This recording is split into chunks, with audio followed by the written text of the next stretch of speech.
Students, we have already learned about our environment.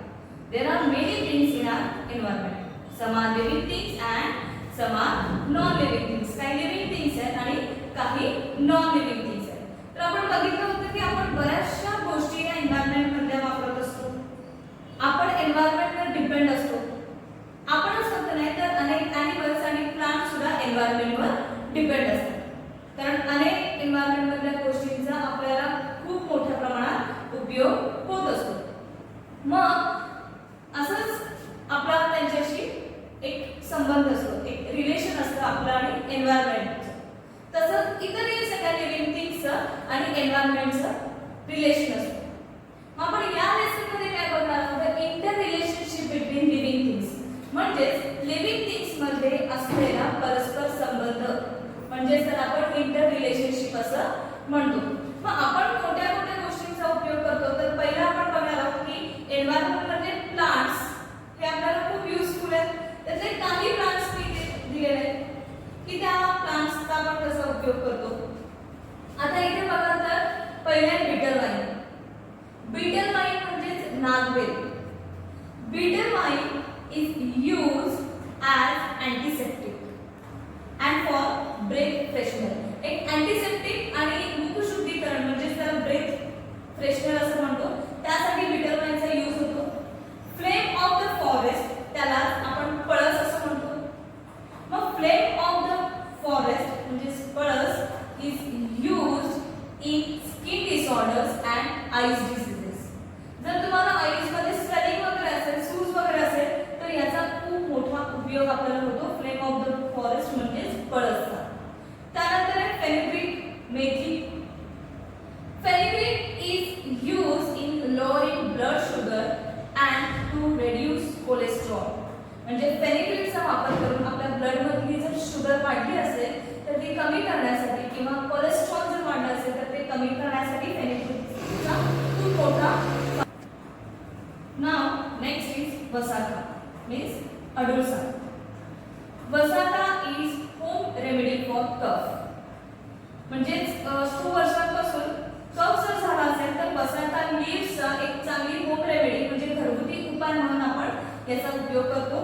ते करी leaf plant म्हणजेच कढीपत्ता हे तुम्हाला माहिती आहे. कढीपत्ता आपण वेगवेगळ्या डिशेस बनवतो, खाण्याचे पदार्थ बनवतो, त्यात करी लीफ प्लांटचा खूप छान उपयोग केला जातो. तर हे प्लांट्स आपल्याला कसे युजफुल आहेत ते काही प्लांट्स मी तुम्हाला सांगितले. मग जसं आपल्याला प्लांट्स युजफुल असतात तसंच एन्व्हायरमेंट मधल्या सगळ्या लिव्हिंग थिंगला एन्व्हायरमेंट मधल्या काही ना काही गोष्टींचा फायदा होत असतो. आता प्रत्येक लिव्हिंग थिंगची नीड्स काय, तर फूड, वॉटर आणि एअर. आपल्याला फूड, वॉटर आणि एअरची खूप गरज आहे. म्हणजे त्याशिवाय आपण जगू शकत नाही. आपल्याला इतरही खूप गोष्टींची गरज असते. आपल्याला व्हीकल्सची गरज असते. आपण आता मोबाईल फोन्स यूज करतो किंवा आपण जर घरात अनेक आता उपकरणं बघितली तर आपल्या सोयीसाठी, आपल्या कन्व्हिनियन्ससाठी आपण त्याचा उपयोग करतो की त्या उपकरणांमुळे आपलं जीवन सुरळीत जातं किंवा सोयीचं जातं. आणि ह्या सगळ्या वस्तू बनवण्यासाठी परत आपण एन्व्हायरमेंटचाच उपयोग करतो, त्याचीच हेल्प घेत असतो. तिथल्याच रॉ मटेरियल पासून आपण अनेक नवीन प्रोडक्ट्स बनवत असतो. मग जसा आपण एन्व्हायरमेंटचा खूप वेगवेगळ्या प्रकारे उपयोग करतो तसाच सगळ्या लिव्हिंग थिंगला मात्र तेवढा वेगवेगळ्या प्रकारे एन्व्हायरमेंटचा उपयोग करत नाही. तर त्यांच्या बेसिक नीड्स असतात फूड, वॉटर आणि air. Okay. All living things म्हणजे जसे की ॲनिमल्स असतील, प्लांट्स असतील, त्यांच्या ह्या गरजा फूड, वॉटर आणि एअर एन्व्हायरमेंट पूर्ण करते. Any type of living thing will be found only where all its needs are fulfilled. म्हणजेच काय की कोणत्याही प्रकारचा लिव्हिंग थिंग असेल तो आपल्याला तिथेच मिळतो जिथे त्याच्या सगळ्या गरजा पूर्ण होतील. म्हणजे बघा आपण म्हणतो की एन्व्हायरमेंट मध्ये सगळ्या प्रकारचे ॲनिमल्स असतात, बर्ड्स असतात, पण ते कुठे राहतात तर जिथे त्यांच्या सगळ्या नीड्स फुलफिल होतील. आता butterflies feed on nectar. Can a frog do the same? Butterfly काय खातो तर नेक्टर खातो, पण फ्रॉग ते नेक्टर खातो का तर नाही. bulbous grow in water. Can a lemon tree do so? आता bulbous कुठे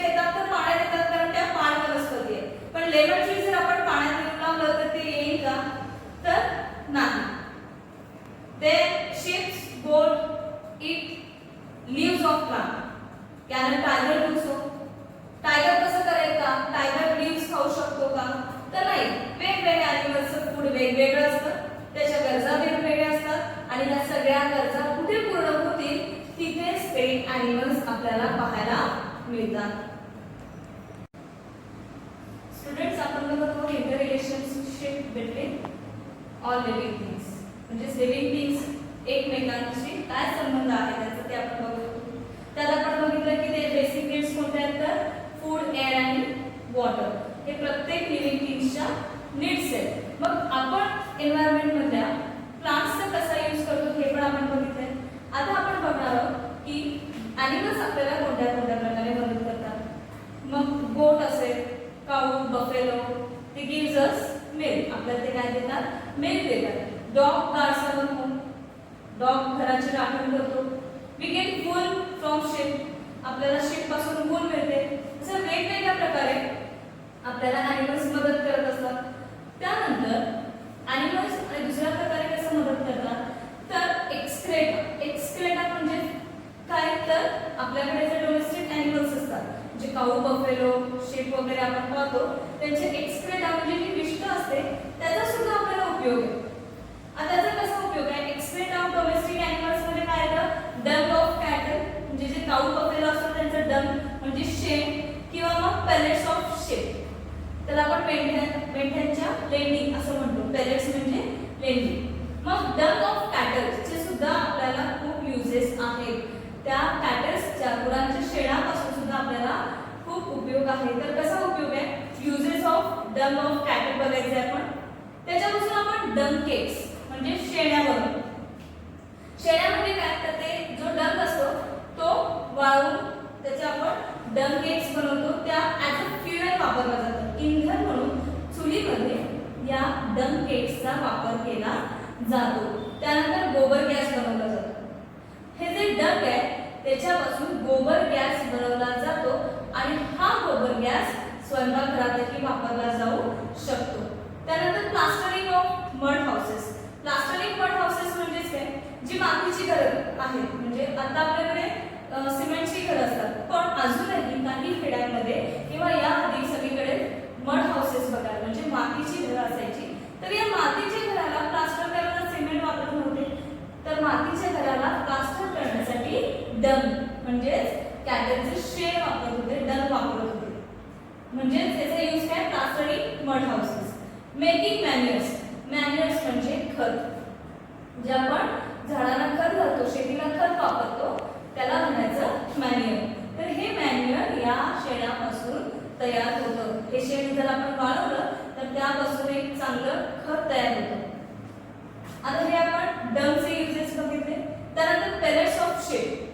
शीपच्या ज्या लेंड्या असतात त्या सुद्धा ॲज अ मॅन्युअर म्हणून शेतात वापरल्या जातात. तर हे युजेस होते एक्सेट्रा ऑफ डोमेस्टिक ॲनिमल्सचे. आता जसं आपण ॲनिमल्सचे आपल्याला युजेस बघितले तसंच plants also useful to us. आपल्याला प्लांट्सची सुद्धा खूप मदत होत असते. तर आपल्याला प्लांटपासून काय काय मिळतं? आपल्याला फूड ग्रेन्स मिळतं. जे बीट, ज्वार, बाजरा हे सगळं आपल्याला कुठून मिळतं? प्लांटपासून. Then vegetables. All type of vegetables we get from plants. Then fruits. सगळे फ्रुट्स आपल्याला मिळतात. फ्लॉवर्स आपण वेगवेगळ्या पर्पजसाठी वेगवेगळ्या कारणासाठी फ्लॉवर यूज करतो. हे सगळे फ्लॉवर्स आपल्याला प्लांट्स पासूनच मिळतात. त्यानंतर कॉटन वूल. कॉटन वूल म्हणजे कापूस. कापसापासून आपण क्लोथ्स तयार करतो. मग क्लोथ्स तयार करण्यासाठी जे रॉ मटेरियल कॉटन वूल आहे हे कॉटन वूल म्हणजे कापूस सुद्धा आपल्याला प्लांट पासून मिळतो. म्हणजे आपण जर बघितलं तर एन्व्हायरमेंट मधल्या ॲनिमल्सचा प्लांट्सचा आपल्याला खूप मोठ्या प्रमाणात उपयोग होतो. आता आपण बघितलं की यांचा आपल्याला कसा उपयोग होतो. जसं आपल्याला प्लांट्स ॲनिमल्सचा उपयोग होतो तसाच कित्येक ॲनिमल्सना सुद्धा एन्व्हायरमेंटचा उपयोग होत असतो. त्यांचं जे फूड आहे ते त्यांना एन्व्हायरमेंट मधूनच मिळत असतं. आता कोणत्या ॲनिमल्सना ते काही ॲनिमल्स आहेत त्यांना कोणतं फूड एन्व्हायरमेंट मधून मिळतं बघूया. कॅमेलियन्स गेट इन्सेक्ट हे त्यांचं फूड आहे. देन स्नेकचं फूड आहे माईस अँड फ्रॉग ते त्यांना एन्व्हायरमेंट मधून मिळतं. देन टायगर्सचं फूड आहे डिअर ते सुद्धा they eat leaves of shrubs, leaves of plants. Goats आणि शीप काय खातात तर लीव्स खातात. ते कॅटल म्हणजे काऊ बफेलो जे आहेत कॅटल ग्रास खातात. म्हणजे जसं एन्व्हायरमेंट आपल्याला युजफुल आहे तसंच कित्येक ॲनिमल्सना ते युजफुल आहे. आता ॲनिमल्स बघायला आपण गेलो तर वेगवेगळ्या प्रकारचे ॲनिमल्स असतात. जसं की आपण डोमेस्टिक ॲनिमल्स बघितले, त्यानंतर वाईल्ड ॲनिमल्स आपण बघितले. ॲनिमल्स मध्येच अर्बोरियल ॲनिमल्स आहेत. अर्बोरियल्स मीन दिस word comes from Latin. Arboreal हा वर्ड कुठला आहे? लॅटिन वर्ड अर्बोर पासून तयार झालेला आहे. आता अर्बोर म्हणजेच काय? Tree. Arbor means tree and arboreals means living in trees. arbor हा लॅटिन वर्ड आहे. अर्बोरचा अर्थ आहे ट्री आणि arboreal म्हणजे living in trees. म्हणजे जे ॲनिमल्स किंवा बर्ड्स हे ट्री मध्येच राहतात त्यांना आपण अर्बोरियल असं म्हणतो. मग आता ट्रीजवर कोण कोण राहतं तुम्हाला माहितीच आहे. मंकीज ट्रीजवर राहतात, स्क्विरल्स ट्रीजवर राहतात. तिथे राहतात म्हणजे त्यांची हंगर आहे, त्यांची भूक भागवण्यासाठी ते ट्रीजवर राहतात. They get fruits from trees. They can defend themself from their enemies. ते स्वतःचं रक्षण करू शकतात त्यांच्या शत्रूंपासून. त्यांना तिथे शेल्टर मिळतं. म्हणजे त्यांच्या ज्या नीड्स आहेत ह्या ट्रीवर पूर्ण होतात, फुलफिल होतात. त्यामुळे हे ॲनिमल्स हे ट्रीजवर राहतात म्हणून आपण त्यांना अर्बोरियल ॲनिमल्स असं म्हणतो. Some birds also live in trees. काही बर्ड्स हे ट्रीजवरच राहतात कारण त्यांच्याही ज्या नीड्स आहेत त्या ट्रीजवरच फुलफिल होतात. त्यांना नेस्ट बांधता येतं तिथे फ्रुट्स वगैरे त्यांना मिळतात त्यामुळे ते ट्रीजवर राहतात. मग जे हे अर्बोरियल ॲनिमल्स काय करतात तर ते फ्रुट्स खातात आणि जेव्हा ते एका ठिकाणाहून दुसऱ्या ठिकाणी जातात त्यावेळेस ते काय करतात त्या फ्रूटचं जे सीड असेल ते इथून ते फ्रूट दुसरीकडे घेऊन गेल्यानंतर ते खाल्ल्यानंतर ते सीड तिथेच टाकतात. त्यामुळे काय होतं त्या सीडमुळे इथे एक नवीन ट्री तयार होतो. म्हणजे एका ठिकाणाहून प्लांट्स दुसऱ्या ठिकाणी जरी जात नसले तरी या ॲनिमल्समुळे काय होतं एका ठिकाणी वाढलेल्या प्लांटची एक दुसऱ्या ठिकाणी नवीन ग्रोथ होते या ॲनिमल्सच्या हेल्पमुळे. म्हणजे हे ॲनिमल्स जसा ट्रीजचा वापर करतात तसेच ते ट्रीजना कशासाठी मदत करतात तर दुसरीकडे त्याची ग्रोथ होण्यासाठी हे ॲनिमल्स युजफुल आहेत. म्हणजे त्याच्यावर काय दिसलं इंटर रिलेशनशिप, एकमेकांना मदत किंवा एकमेकांमध्ये त्यांचा असणारा संबंध. Students, we have 3 seasons in 1 year. There are summer, the rainy season and winter. We have already learned about these 3 seasons in our previous standard. Means in first, second, third standard we have learned about it. Now we are going to see what differences म्हणजे काय त्याच्यात फरक पडत जातो या season wise आपल्यामध्ये आणि इतर लिव्हिंग थिंग्स मध्ये. समर. In summer season we use cotton clothes. Then in rainy season we wear raincoats and hoods. Hoods म्हणजे काय तर जेव्हा फार्मर्स शेतात काम करत असतात त्यावेळेस ते हूड्स यूज करतात. म्हणजे रेन पासून पावसापासून त्यांचे प्रोटेक्ट होण्यासाठी जसं आपण रेनकोट वापरतो तसे फार्मर्स हे हूड्स वापरतात. इन विंटरमध्ये आपण वुलन क्लोथ्स यूज करतो म्हणजे लोकरीचे कपडे. समरमध्ये खूप क्लायमेट हॉट असतं त्यामुळे आपण कॉटनचे क्लोथ्स यूज करतो. रेनी सीझनमध्ये पाऊस असतो त्यामुळे रेनकोट बूट्स आणि विंटरमध्ये वुलन क्लोथ्स. आपण असं आपल्या कपड्यांमध्ये असं का चेंजेस करतो तर समरमध्ये असलेलं क्लायमेट, रेनी सीझनमध्ये असलेलं क्लायमेट आणि विंटरमध्ये असलेली कोल्ड या सगळ्यांपासून आपल्या बॉडीचं प्रोटेक्शन होण्यासाठी आपण हे बदल करत असतो. म्हणजे जसं क्लायमेट चेंज होतो तसंच आपल्या बॉडीला त्या क्लायमेटचा काही परिणाम होऊ नये त्या क्लायमेटपासून आपण बचाव व्हावा. म्हणजे थंडी असेल, पाऊस असेल किंवा कडक ऊन असेल या सगळ्यापासून बचाव व्हावा, प्रोटेक्ट व्हावं म्हणून आपण आपल्या कपड्यांमध्ये बदल करत असतो. मग जसं या सीझनचा आपल्यावर परिणाम होत असतो तसाच परिणाम हा ट्रीजवर किंवा ॲनिमल्सवर सुद्धा होताना दिसतो. इनफॅक्ट सगळ्या लिव्हिंग थिंगवर त्याचा परिणाम होत असतो. त्यामुळे त्याच्यात बदल होत जातात. जसे आपण आपल्यामध्ये बदल करतो तसे सगळे लिव्हिंग थिंग्स हे त्या त्या क्लायमेटनुसार त्या त्या सीझननुसार त्यांच्यात आपल्याला बदल होताना दिसतात. आता काय बदल होताना दिसतात बघा. Winter season in Maharashtra winter is also called पानगळ. महाराष्ट्रामध्ये विंटरला पानगळ असं म्हणतात. असं का म्हणतात पानगळ? तर विंटर सीझन मध्ये many trees fall their leaves. म्हणजेच काय, ट्रीज जे असतात ते आपले जे लीव्स असतात ते गळतात म्हणून त्यांना पानगळ, पानं गळल्यामुळे त्यांना पानगळ असं त्या सीझनला म्हटलं जातं. पानगळ means falling of leaves. In that season, त्या सीझन मध्ये तुम्हाला मँगो ब्लॉसम दिसेल. मँगो ब्लॉसमलाच मराठीत मोहर असं म्हणतात. म्हणजे विंटर सीझन मध्ये तुम्ही जर बघाल तर मँगोच्या ट्रीला मोहर आलेला असतो, ब्लॉसम आलेला असतो, ते झाड फुललेलं असतं. म्हणजे मँगो हे फ्रूट आहे, हे कोणत्या फ्लॉवर पासून, त्याचं जे फ्लॉवर आहे त्यालाच आपण मोहर असं म्हणतो. हा, मग विंटर सीझन मध्ये ते ब्लॉसमिंग, मँगो ब्लॉसमिंगला सुरुवात होते, मोहर यायला सुरुवात होते. त्यानंतर बऱ्याचशा ॲनिमल्स मध्ये काय विंटर मध्ये बदल होतात, तर विंटर मध्ये खूप कोल्ड म्हणजे थंडी असते. या थंडीचा त्यांना त्रास होऊ नये म्हणून बरेचसे फरी ॲनिमल्स म्हणजे जे केसाळ प्राणी आहेत, जसं की रॅबिट असेल, गोट असेल, शीप असेल, त्यांचं जे फरी कोट असतो तो थिकर होतो म्हणजे जाड होतो. म्हणजे जी केस असतात ती दाट होतात. का? तर त्या थंडीपासून जसं आपण वूलन क्लोथ्स यूज करतो, ॲनिमल्स असं यूज करू शकतात का? तर नाही. मग नॅचरली त्यांच्यात काय बदल होतो, जे त्यांचे फर असतं ते थिकर बनतं. म्हणजे त्यांच्या अंगावरचे जे केस असतात हे दाट बनतात आणि त्यामुळेच त्यांचं थंडीपासून संरक्षण होतं. आता बघणार आपण समर. समर सीझन मध्ये काय होतं बघा. Trees get new leaves. आता विंटर नंतर समर सीझन. मग विंटर मध्ये जे पानगळ झाली होती, जे ट्रीजची पानं गळलेली होती, ती कधी यायला सुरुवात होणार, तर समरच्या स्टार्टला. जेव्हा समर सीझन अगदी सुरुवात होतं त्यावेळेस ट्रीजना नवीन पानं यायला सुरुवात होतात. पण त्यामुळे काय होतं, फॉरेस्ट मध्ये अशी बरीच ट्रीज असतात.